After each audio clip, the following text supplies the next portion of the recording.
Hello friends, welcome to rice channel. இன்னைக்கு வீடியோவில் நம்ம என்ன பார்க்க போறோம்னா, ஆகா கல்யாணம் சீரியலோட இந்த வார ப்ரோமோ தான் பார்க்க போகிறோம். நம்ம சேனலுக்கு புதுசாக வந்தீங்கன்னா மறக்காம சப்ஸ்கிரைப் பண்ணிக்கோங்க. இந்த வார ப்ரோமோவில் என்ன காமிச்சிருக்காங்கன்னா, மகா வந்து ஒரு கோயில் இருக்கிற மாதிரி காமிச்சிருக்காங்க. சைலண்டாக ரொம்ப சோகமாக உட்காந்துருக்காங்க. அந்த டைம் பார்த்தீங்கன்னா அவங்க அம்மா போயிட்டு என்ன சொல்லிட்டு இருக்காங்கன்னா, தெரிஞ்சது தெரியாமலும் இந்த தப்பை நீ பண்ணிட்ட, அதனால் இதுக்கப்புறம் நீ என்ன பண்ணுறனா, வீட்டில் இருக்கிறவங்களோட அவங்க மனசை எப்படி புரிஞ்சுக்கிட்டு அவங்களுக்கு எந்த மாதிரி நடக்கணும் அப்படிங்கிற மாதிரி சொல்லிட்டு அவங்க மனசுலேயும் நீ இடம் பிடிக்கணும், அதுக்கு மட்டும்தான் நீ முழுமுச்சே இறங்கணும் அப்படிங்கிற மாதிரி சொன்னோன்னே மகா என்ன பண்ணுறாங்கன்னா, சூரியோட தாத்தா பாட்டி அவங்கள வந்து ரொம்ப அக்கறையாக கவனிச்சிக்கிற மாதிரி காமிச்சிருக்காங்க. ஆல்ரெடி அப்படி தான் கவனிச்சிப்பாங்க, இப்பயும் வந்து ரொம்ப அக்கறையாக கவனிச்சிக்கிறாங்க. இப்போ என்ன போய் சொல்லிட்டு இருக்காங்கன்னா, சூரியோட அவங்க தாத்தா வந்து மாத்திரை இதெல்லாம் சாப்பிடாம இருக்காரு. இதுக்கு போயிட்டு அவங்க மகா என்ன சொல்லிட்டு இருக்காங்கன்னா, நீங்கள் ஏன் தாத்தா சாப்பிடாம இருக்கிறீங்க, நீங்கள் வந்து நான் பண்ண தப்புக்காக நீங்கள் சாப்பிடாம இருந்தீங்கன்னா எனக்கு கஷ்டமாக இருக்கும், அது மட்டும் இல்லாமல் எனக்கு இன்னும் குற்ற உணர்ச்சி அதிகப்படுத்த மாதிரி இருக்கும் அப்படின்னு சொன்னோன்னே இவங்க தாத்தா சரி நான் இனிமேல் சாப்பிட்றேன் அப்படின்ட்டு ஒத்துக்கிட்டாரு. அது மட்டும் இல்லாமல் டாக்டரும் பார்க்கணுன்னு சொன்னேன். சரி டாக்டரும் பார்க்குறமா மகா அப்படிங்கிற மாதிரி சொல்லிட்டு இவர் வந்து சொல்லிட்டாரு. அதுக்கப்புறம் பார்த்தீங்கன்னா மகா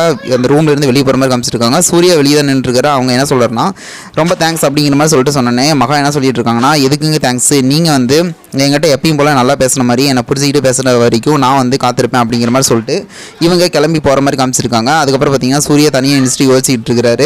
நாம பண்ண தப்பாக கரெக்டாக தெரியல அப்படிங்கிற மாதிரி. இது போல் வீடியோ நான் மறக்காமல் சப்ஸ்கிரைப் பண்ணுங்க. நம்மளுடைய பிடிச்ச லைக் பண்ணி கமெண்ட் பண்ணி ஷேர் பண்ணுங்கள். செம்ம ட்விஸ்ட்டாக போயிட்டு இருக்கு லவ் ஸ்டார்ட்.